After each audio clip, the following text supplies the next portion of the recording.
ಲಿಂಗಾಯ ನಮಃ. ಎಲ್ಲ ಶರಣರಿಗೂ ಶರಣಾರ್ಥಿಗಳು.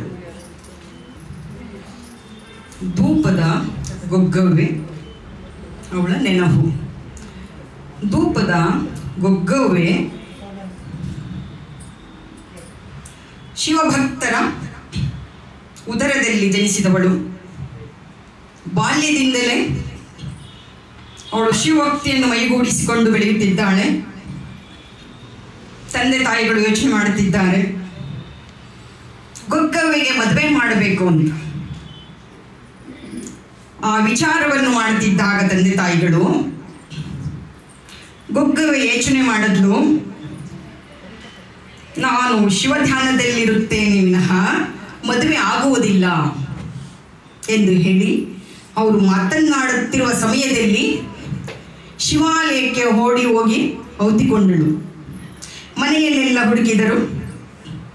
ತಂದೆ ತಾಯಿಗಳು ಹುಡುಕುತ್ತಾ ಶಿವಾಲಯಕ್ಕೆ ಹೋದರು. ಅಲ್ಲಿ ಗೊಗ್ಗವ್ವೆ ಕುಳಿತಿದ್ದಳು. ಮಗಳೇ, ಎದಕ್ಕೋಸ್ಕರ ಇಲ್ಲಿಗೆ ಬಂದೆ ಎಂದು ಕೇಳಿದರು ತಂದೆ ತಾಯಿಗಳು. ನೀವು ನನಗೆ ಮದುವೆ ವಿಚಾರವನ್ನು ಮಾತನಾಡುತ್ತಿದ್ದೀರಿ, ನನಗೆ ಮದುವೆ ಆಗಲು ಇಷ್ಟವಿಲ್ಲ, ಅದಕ್ಕೋಸ್ಕರ ಇಲ್ಲಿ ಬಂದಿದ್ದೇನೆ ಎಂದು ಹೇಳಿದಾಗ ತಂದೆ ತಾಯಿಗಳು ಮದುವೆಗೆ ಒತ್ತಾಯ ಮಾಡದೆ ತನ್ನ ಇಚ್ಛೆಯಂತೆ ಬಿಟ್ಟರು. ಗೊಗ್ಗವ್ವೆಯನ್ನು ಮನೆಗೆ ಕರೆತಂದರು. ನಿತ್ಯವೂ ಶಿವಪೂಜೆಯನ್ನು ಮಾಡುತ್ತಾ ಶಿವಧ್ಯಾನವನ್ನು ಮಾಡುತ್ತಾ ಶಿವನಾಮದಲ್ಲಿ ಕಾಲ ಕಳೆಯುತ್ತಿದ್ದಾಳೆ ಗೊಗ್ಗವ್ವೆ. ಅಲ್ಲಿ ಕೈಲಾಸದಲ್ಲಿ ಶಿವನು ಈ ಗೊಗ್ಗವ್ವೆಯನ್ನು ಪರೀಕ್ಷೆ ಮಾಡಬೇಕೆಂದು ಯುವಕನ ರೂಪ ತಾಳಿ ಬಂದಿದ್ದಾನೆ. ಗೊಗ್ಗವ್ವೆ ಮುಂದೆ ನಿಂತುಕೊಂಡ. ಗೊಗ್ಗವ್ವೆ ಶುದ್ಧ ಮನಸ್ಸಿನಿಂದ ಆ ಯುವಕನನ್ನು ನೋಡಿದಳು. ಯುವಕನು ಕೇಳಿದ, ನೀನು ಇಷ್ಟು ಚೆಲುವೆ, ನಾನು ನಿನ್ನನ್ನು ಮದುವೆ ಮಾಡಿಕೊಳ್ಳುತ್ತೇನೆ ಎಂದನು. ಅವಳು ಆ ಮದುವೆಯನ್ನು ನಿರಾಕರಿಸಿದಳು. ಗಂಡು ಮೋಹಿಸಿ ಹೆಣ್ಣು ಹಿಡಿದಡೆ ಅದನ್ನು ಒಬ್ಬರ ಒಡವೆ ಎಂದನೇ ಅರಿಯಬೇಕು. ಹೆಣ್ಣು ಮೋಹಿಸಿ ಗಂಡು ಹಿಡಿದಡೆ ಅದರ ಉತ್ತರ ಯಾವುದೆಂದರಿಯಬೇಕು. ಇವ ಎರಡರ ಉಭಯವನ್ನು ಕಳೆದು ತಾನು ಸುಖಿ ಆದೊಡೆ ನಾಸ್ತಿನಾಥನು ಪರಿಪೂರ್ಣನೆಂಬ ಎಂದಳು.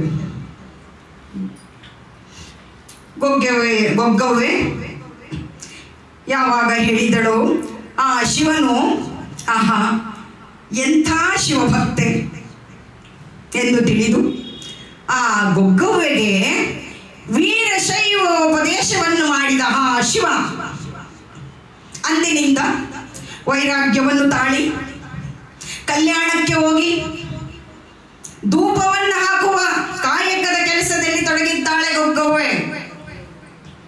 ಎಲ್ಲ ಶರಣರಿಗೆ ಧೂಪವನ್ನು ಕೊಡುತ್ತಾ ತಾನೂ ಆ ಶಿವನಿಗೆ ಧೂಪವನ್ನು ಹಾಕುತ್ತಾ ಆ ಶಿವನಾಮದಲ್ಲಿ ಶಿವಧ್ಯಾನದಲ್ಲಿ ಅವಳಿಗೆ ಇನ್ನಾವುದು ಅರಿವಿಲ್ಲ.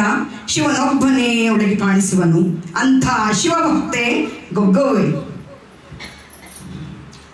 ಧೂಪವನ್ನು ಶಿವಶರಣರಿಗೆಲ್ಲ ಕೊಡುತ್ತಾ ಆ ಬಂದ ಹಣದಿಂದ ಜಂಗಮರ ದಾಸೋಹ ನಡೆಸುತ್ತಿದ್ದಾಳೆ ಗೊಗ್ಗವ್ವೆ. ಹೆಣ್ಣು ಗಂಡು ಭೇದವಿಲ್ಲ, ಜ್ಞಾನಕ್ಕೆ ಹೆಣ್ಣು ಗಂಡೆಂಬ ಭೇದವಿಲ್ಲ ಎಂಬ ಅರಿತು ಎಲ್ಲರಿಗೂ ತಿಳಿಸುತ್ತಾ ಕಾಲ ಕಳೆಯುತ್ತಿದ್ದಾಳೆ ಗೊಗ್ಗವ್ವೆ. ಧೂಪವನ್ನು ಹಾಕುತ್ತಾ ದೊರೆಗೆ, ಚೇರೆಮರಾಯ ದೊರೆಗೆ ಧೂಪದ ಹೊಗೆಯ ಮೂಲಕ ಆ ಕೈಲಾಸಕ್ಕೆ ದಾರಿ ತೋರಿದ್ದಾಳೆ ಗೊಗ್ಗವ್ವೆ. ಸತ್ಯವಂತಳು, ನಿಷ್ಠಾವಂತಳು, ಸದ್ಗುಣವಂತಳು. ಹೇಗೆ ಹಾಕ್ತಿದ್ಲು ಗೊಗ್ಗವ್ವೆ ಧೂಪ ಅಂತಂದ್ರೆ, ಶಿವನ ನೆನೆದು ಧೂಪ ಹಾಕಿ ಹೀಗೆ ತೋರಿಸ್ತಿದ್ಲು.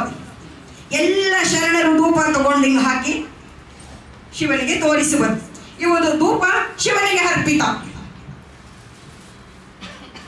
ಹೀಗೆ ಗೊಗ್ಗವ್ವೆ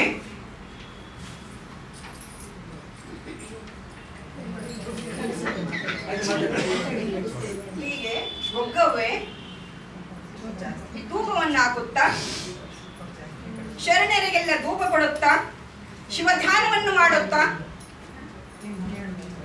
ಶಿವಧ್ಯಾನದಲ್ಲಿ ಕಾಲ ಕಳೆಯುತ್ತಾ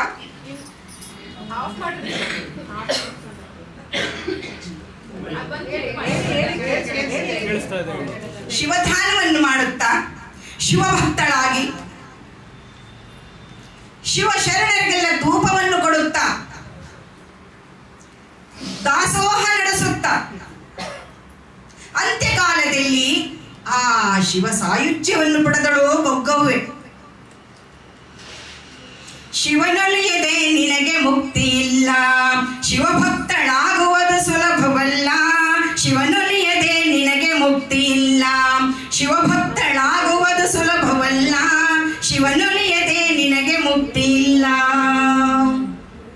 ಎಲ್ಲ ವಚನಕಾರ್ತಿಯರಿಗೂ ಶಿವಶರಣರಿಗೂ ಲಕ್ಷ್ಮೀ ಮಾತಾಜಿ ಮಾಡುವ ಶರಣು ಶರಣಾರ್ಥಿಗಳು.